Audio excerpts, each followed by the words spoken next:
Do you ever wonder what a church does to prepare for their congregation on days like we are in now with COVID around?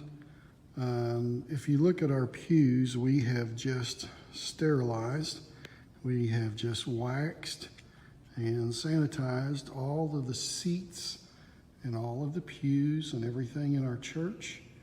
And now we have a professional company who is going to spray sanitizing solution, and they're going to sanitize the entire building.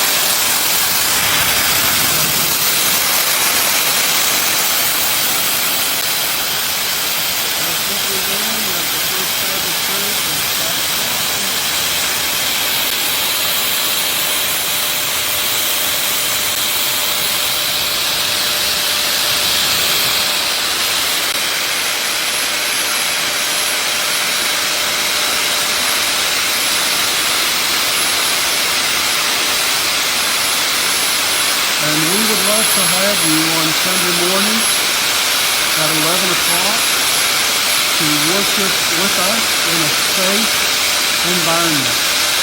May the Lord bless you.